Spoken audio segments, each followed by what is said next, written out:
Shalom, shalom, shalom, shalom. Bienvenue sur la chaîne des secrets spirituels de Jérusalem. Abonnez-vous à cette chaîne car les secrets qui s'y trouvent peuvent éventuellement vous sauver la vie ou sauver la vie à l'un de vos proches. Dans le déroulement de cette vidéo, vous saurez maintenant comment gagner un procès ou bien comment tourner un tribunal en sa faveur dans une affaire de justice. Dieu d'Abraham, d'Isaac et de Jacob, sois avec ton serviteur Rav Kamal Shem.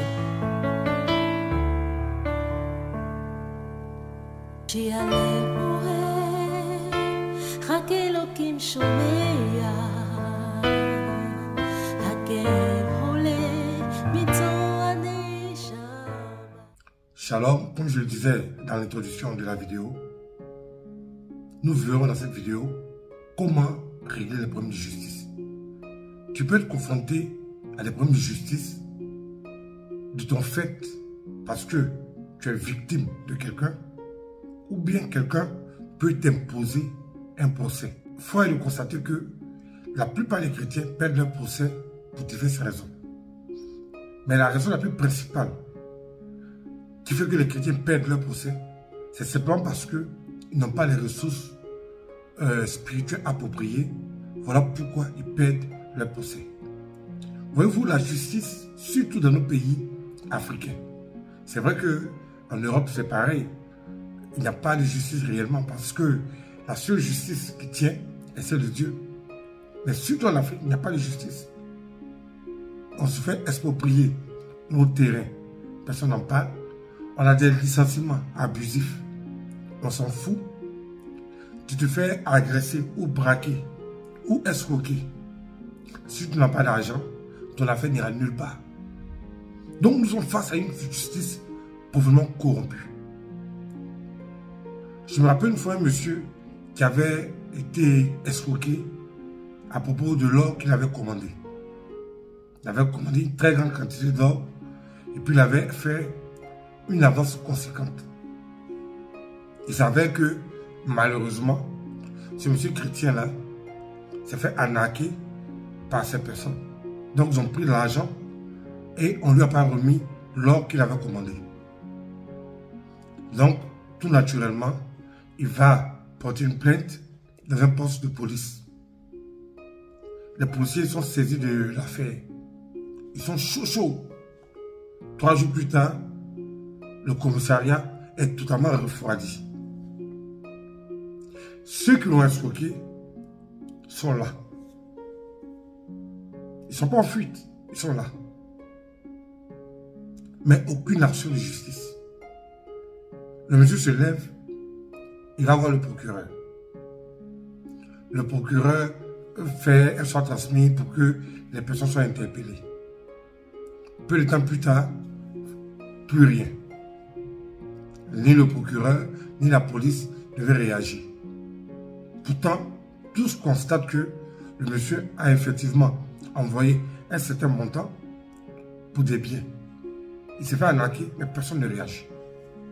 Donc, notre justice est quand même une justice de foutoir de merde. Donc, tous ceux qui ont fait confiance à la justice des hommes se sont tous retrouvés dans des problèmes. Même dans les cas d'accident. Il y a des gens qui vous conduisent comme des sauvages et ils peuvent tuer des gens sur la route. Effectivement, les personnes sont tuées, ces personnes sont arrêtées. 2 jours plus tard, tu croises la personne quelque part en train de siroter un vin. Parce qu'on l'a interpellé et on l'a relâché. Ces cas sont légion dans les cas d'appui de confiance, dans les cas de terrain, achat et escroquerie sur le terrain, tout ça. Combien de personnes n'ont pas été victimes de ce genre de justice? Mais on est victime de ces choses parce que nous comptons sur les hommes et non sur Dieu. Dieu qui est au ciel sait très bien que l'homme est mauvais. L'homme est corrompu. L'homme est de mauvaise foi. Dieu le sait. Raison pour laquelle Dieu établit des règles pour que lui-même Dieu puisse venir à notre secours. Voyez-vous, des règles qui sont clairement établies dans la Bible. Comment procéder pour que le Dieu de justice descende et agisse dans ton problème. Mais malheureusement aussi, les chrétiens sont devenus plus des comédiens que des adversaires. Parce qu'ils font des prières, ils font du n'importe quoi. Aucune véritable spiritualité.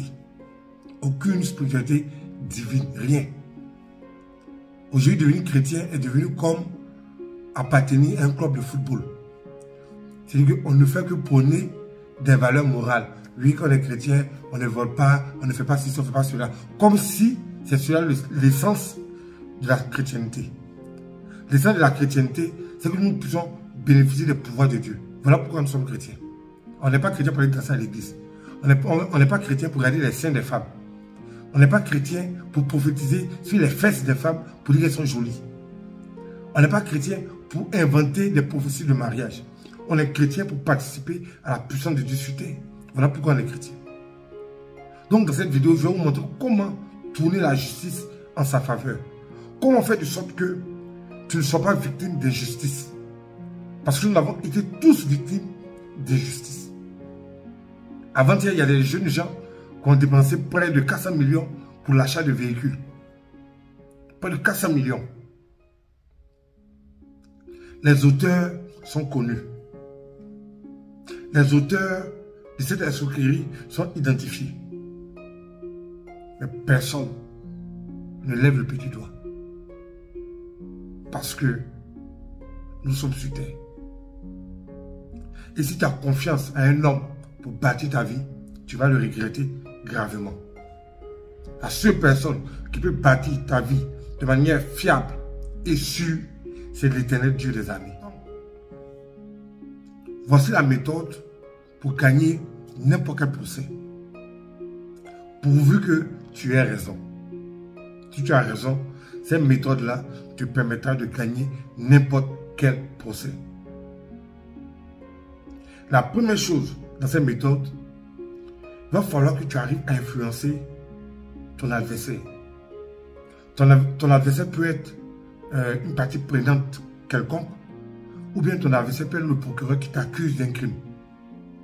Donc la première méthode, c'est d'influencer ton adversaire, que ce soit le procureur ou bien une autre partie plaignante.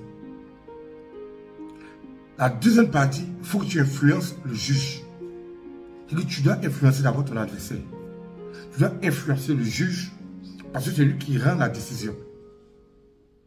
Donc si tu as influencé ton adversaire et que le juge n'est pas sous ton contrôle, il peut dérailler et te donner tort. Donc tu dois contrôler ton adversaire, contrôler le juge, puis appeler les pouvoirs de Dieu sur toi pour aller au tribunal.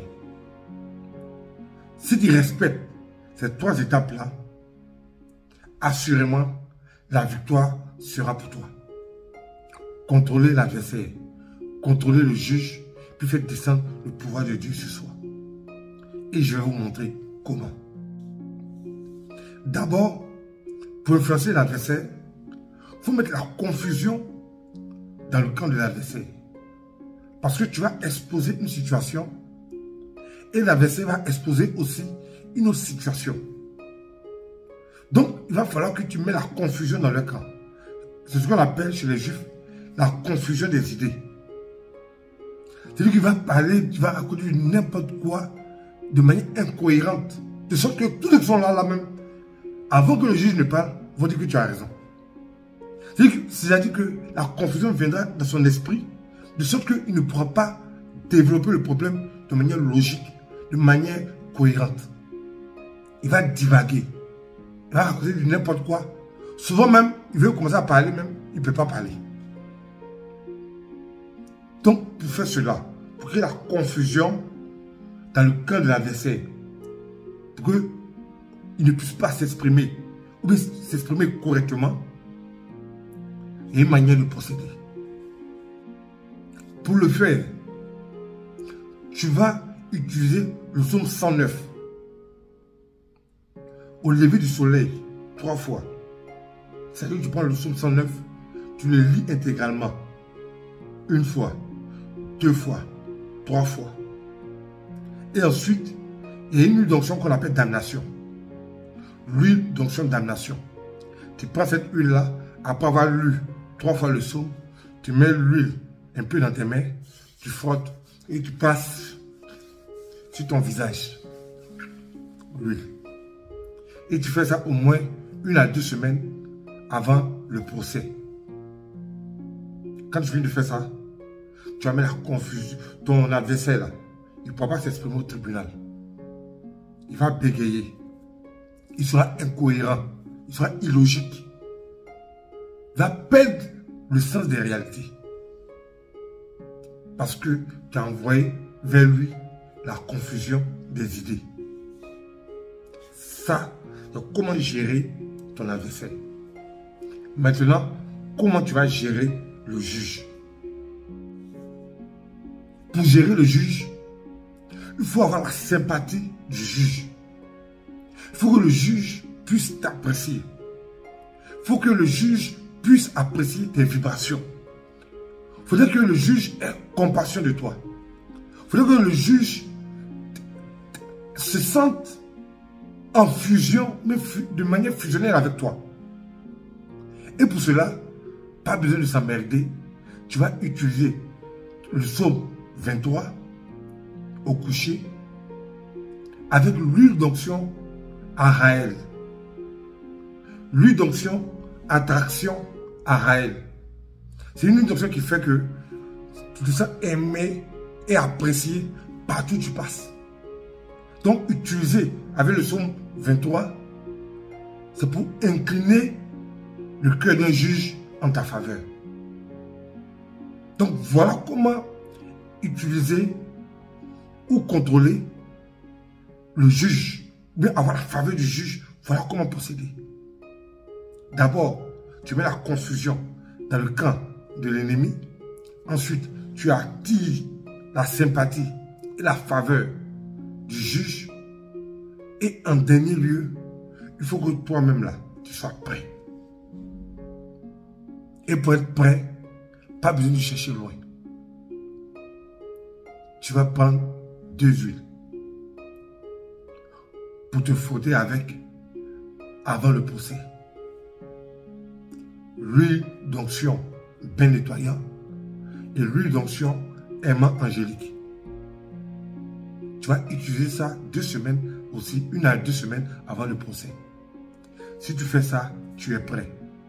Tu as envoyé la confusion dans le camp de l'adversaire. Tu as eu la sympathie du juge. Et en dernière partie, toi-même là, tu seras prêt. Parce que tu vas enlever sur toi toutes les mauvaises vibrations. Tu peux aller en procès, mais au tribunal. N'aie pas peur. Le Dieu de justice, le Dieu de paix et le Père de lumière, l'Éternel, sera avec toi. Et tu gagneras ton procès contre l'injustice. Que le Seigneur nous bénisse. Que le Seigneur nous aide. Et n'oubliez pas de vous préparer spirituellement pour la nouvelle année. La nouvelle année s'annonce difficile.